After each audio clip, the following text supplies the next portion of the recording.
Bueno, vamos a ir viendo cómo podemos crear los diferentes tipos de DB. Vamos a empezar con el DB global.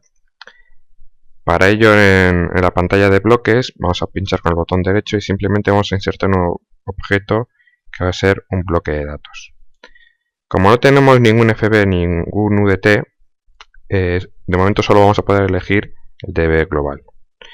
Entonces, bueno, vamos a dejar como DB1 y vamos a llamarle DB global.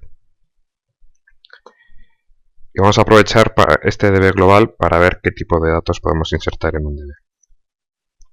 Lo abrimos, se nos va a abrir el editor y vamos a ir viendo qué tipo de datos podemos insertar.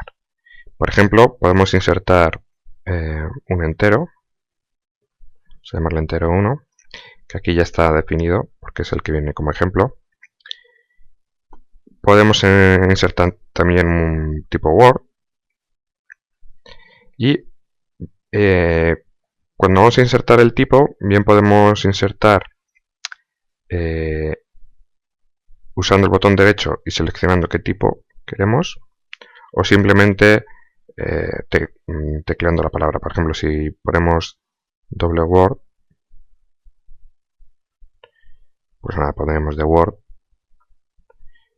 y por defecto nos va a asignar un valor nulo siempre, salvo que nosotros rellenemos el valor inicial. Bueno, aquí podéis ver los diferentes tipos de datos simples que ya vemos en la entrada que os voy a dejar abajo en la entrada en el blog, en la que hablamos de todos los tipos de datos que tenemos y los datos compuestos. Lo más interesante de los datos es, por un lado, que si insertamos una booleana, por ejemplo, vamos a llamarle bool1, vamos a ver que insertemos una o insertemos dos, siempre se nos va a reservar 2 bytes, ¿vale? Porque la introducción de datos en los DBs se hacen reservando siempre de palabra en palabra. Entonces, mi consejo es que siempre que insertéis una booleana, rellenéis esos 2 bytes. Por ejemplo, en este caso, imaginemos que solo necesitamos estos dos. Bueno, pues luego yo lo que haría, y os aconsejo, es que vayáis rellenando,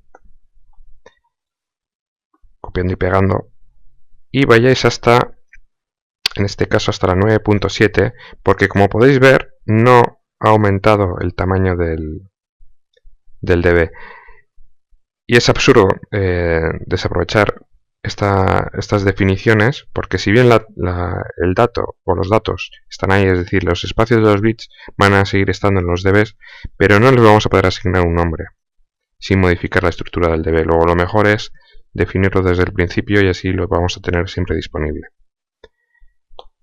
Igualmente, si insertamos un byte, tenemos que tener en cuenta eso mismo, que a pesar de que solo ocupamos un byte, nos va reservado 2, porque como hemos dicho, va de palabra en palabra.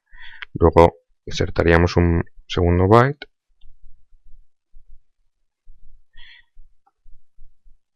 y la longitud no aumentaría. ¿Qué más cosas tenemos que tener en cuenta?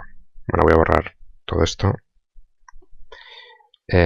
Pues por ejemplo que podemos, dentro de los datos compuestos, los más interesantes van a ser probablemente los arrays. Si vamos a llamarle pp y vamos a insertar un array de 5 posiciones. Podemos decir, por ejemplo, de la posición 1 hasta la 5. Los índices pueden ser igualmente desde 1 a 5, de 0 a 4, de 10 a 14, como queráis. Eso de cara al uso de la memoria da igual. Eso va a ser para nuestro uso y cómo nos va, cómo lo vamos a usar nosotros. Simplemente es descriptivo para nuestro mejor entendimiento. De cara al DB, solo va a afectar el número de ítems que tenga el array, no los índices que usemos. Entonces aquí borraríamos esto y aquí podemos hacer dos cosas. O bien meter un dato cualquiera, un tipo de dato, un entero por ejemplo. Vamos a hacer dos ejemplos. O también podríamos añadir una estructura. Imaginemos que hacemos otro array. ¿Esto qué nos va a permitir? Bueno, pues meter ahora dentro de lo que se llamaría pp1, pues un entero, que tendría un valor entero, un byte de reserva, y yo qué sé, un string, una cadena. Al definir la cadena, ya aprovechamos, también vamos a definir cuántos caracteres va a tener esta cadena. Y lo que se define es el número de caracteres útiles de la cadena. Es decir, cuántos caracteres vamos a usar, pero hay que tener en cuenta que la cadena, la reserva del string va a tener 2 bytes más, que estarán al principio de la reserva. Es decir, si yo meto una cadena de 18 caracteres, a mí se me van a reservar 20 bytes. Los dos primeros van a ser de cabecera del string y los siguientes 18 van a ser, digamos, el contenido del string. Los dos primeros bytes, pues como en otros lenguajes, lo que indican es la longitud de la cadena y cuántos bytes están ocupados, sin tener nulos. Bueno, pues con esto ya tendríamos, podríamos haber definido lo que viene siendo un DB global. Bueno, ahora sí lo que hacemos es ir a ver y ponerlo en datos en vez de en declaración. Vamos a ver qué pinta coge.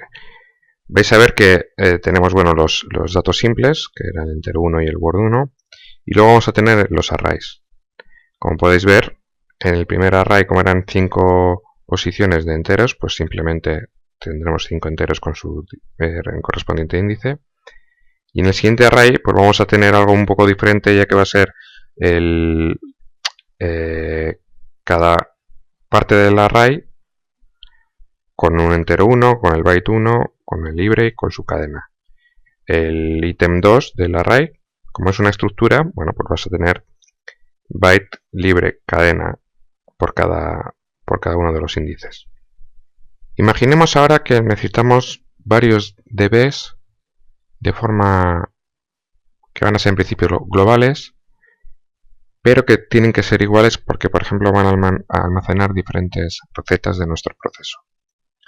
Podríamos hacer exactamente igual que antes, abrir nuestro DB, definirlo y una vez definido, copiar y pegar n veces ese DB. Pero eso tiene un problema, que si mañana queremos volver a asignar diferentes variables o reestructurar un poco el DB, lo vamos a tener que hacer en cada uno de ellos. Entonces existe una plantilla que son los UDTs, que se inserta como nuevo objeto en un tipo de datos. Va a ser el UDT1 y vamos a llamarle, por ejemplo, eso, receta. Al abrir la receta nos sale una estructura muy similar a lo que es un DB, por no decir igual. Y aquí vamos a definir nuestras variables. Vamos a llamarle variable 1, que va a ser un entero, un array 1, que va a ser un array de 10 posiciones, por ejemplo, y este array va a contener un entero y un real.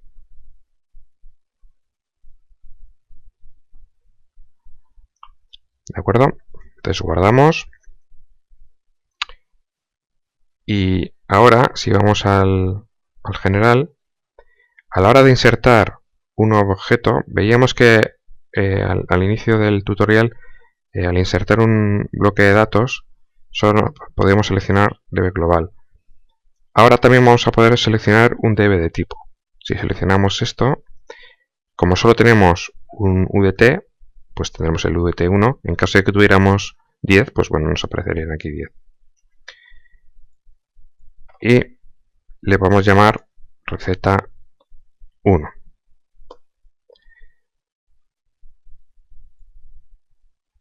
Entonces, al abrirlo, ya no podremos definir sus variables, ¿de acuerdo? Solo vamos a ver qué valores puede tomar, ya que la definición de las variables no se definen aquí, sino que se definen en el UDT. Bueno, la ventaja del uso de UDT es, como veis, que yo he creado aquí 8 recetas. Entonces cualquiera de ellas, al abrirla, me van a mostrar el contenido de ese UDT. Voy a usar esa plantilla para crear los DBs. ¿Qué desventaja tiene? Bueno, pues tiene una desventaja muy importante, que es la siguiente. Si yo abro el UDT y añado una variable, que le llamemos nueva variable, y por ejemplo sea Word, da lo mismo, de qué tipo sea, y la guardo. Yo al abrir ahora el DB me dice que hay un conflicto entre la indicación de fecha y hora y el interface, es decir, se ha modificado la estructura del UDT y entonces ahora tiene una desventaja muy importante, que es que no me aparecen los valores simbólicos, no me aparece el nombre de las variables. Las ha perdido. Entonces solo nos queda borrar cada uno de los DBs y volverlos a crear, lo cual es un inconveniente bastante gordo. Yo si ahora lo borro y lo vuelvo a crear,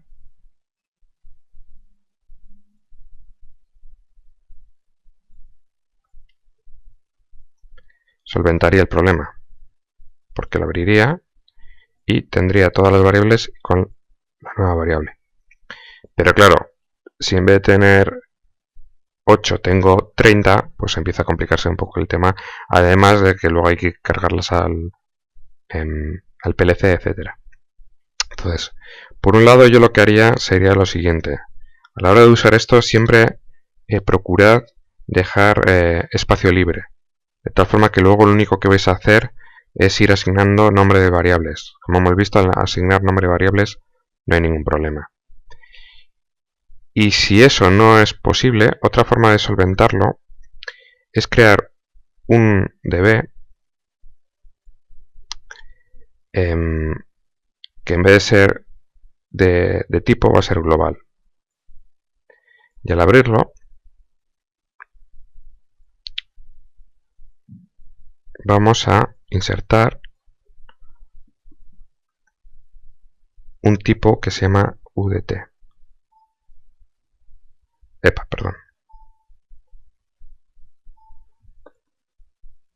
Que se llama receta. Como veis, ya va a reservar todo el espacio necesario y nos va a permitir guardarlo. ¿Qué ventaja tiene? Bueno, pues que yo ahora, si lo cambio,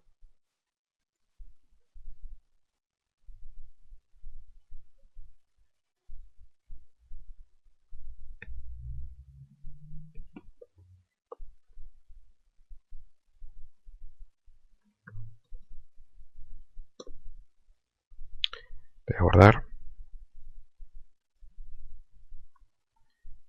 Al abrir el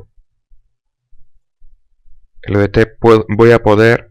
Bueno, ahora me está indicando que lógicamente no coincide, ¿de acuerdo?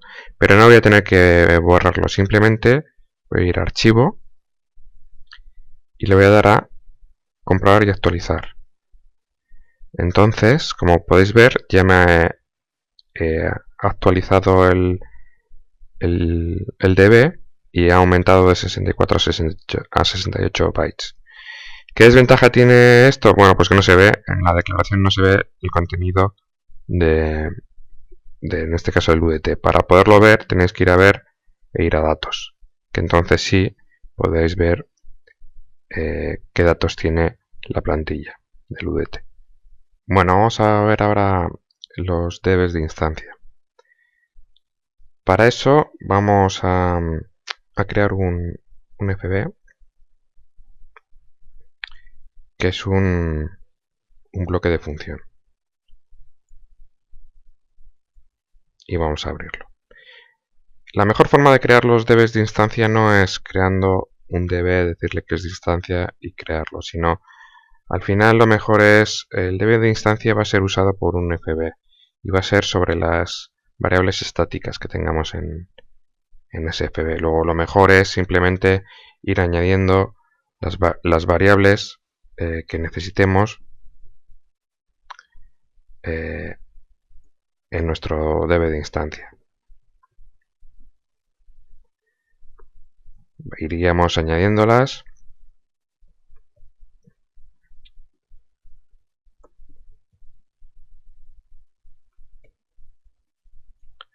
Bueno, podríamos ir añadiendo todas las variables que vayamos necesitando. Según vayamos realizando el código del FB, pues bueno, iríamos añadiendo nuestras variables según nuestras necesidades. Al guardar el FB, bien, no tendríamos todavía el db, pero imaginemos que la llamada se va a hacer desde level 1, ¿no? Hacemos un call fb1 db15, por ejemplo, que está sin crear. Entonces al aceptar nos dirá que no existe y que si queremos generarlo. Entonces simplemente se nos generaría y ahora veríamos aquí que existe el db15 que tiene la estructura que hemos introducido en nuestro FB. Los UDTs también los podemos usar en nuestros FBs. Aquí en variables estáticas también podemos introducir nuestro UDT. Le daremos un nombre y como tipo le vamos a decir que es nuestro UDT1, que en este caso se llama receta. Como vais a ver aquí abajo, bueno, pues tiene asociado todas las variables. Esto puede ser muy interesante si como UDT definimos algo que va a ser recurrente dentro de nuestro programa y entonces vamos a necesitarlo en diferentes FBs, por ejemplo. ¿Qué desventaja tiene? Bueno, pues tiene la misma desventaja que decíamos antes. Si cambiamos nuestro UDT, vamos a cerrar aquí, y modificamos nuestra estructura,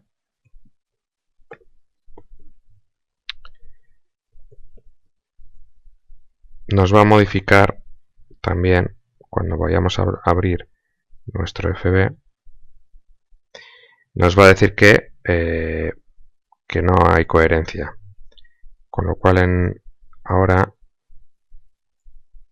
nos va a generar las stat sin asignarle los nombres y además nos va a faltar la última variable que teníamos. Igual que antes, para solucionar ese problema vamos a ir a comprobar y actualizar accesos y entonces ahora ya sí tendríamos todas las variables con sus nombres y el UDT estaría completo ya que nos habría introducido la última variable. Ahora bien, tendríamos un último problema que solventar, porque al cambiarle la estructura nosotros teníamos en el OB1 una llamada a un DB que tiene un determinado tamaño. Aquí nos va a dar un error y nos dice que la hora no coincide con los bloques de distancia. Bueno, se soluciona simplemente pulsando a Enter. Entonces nos dice que si lo queremos regenerar. Bueno, le decimos que sí y volvemos a guardar. Como vemos, lo de los UDTs es algo que es muy potente, nos va a servir para reutilizar nuestras plantillas de datos, pero tenemos que tener muy claro desde el principio cuál va a ser esa plantilla, ya que luego su modificación va a conllevar una serie de problemas que es mejor evitar. Es interesante también, para evitar ese tipo de problemas, que en los UDTs dejemos espacio libre con diferentes tipos de variables, porque no solamente tenemos que dejar espacio libre, sino que además el espacio que dejemos hay que definir qué tipo de variable es, y esa variable la podemos cambiar de nombre, pero no de tipo. Si cambiamos el tipo, también hemos cambiado la estructura y tendríamos exactamente el mismo problema.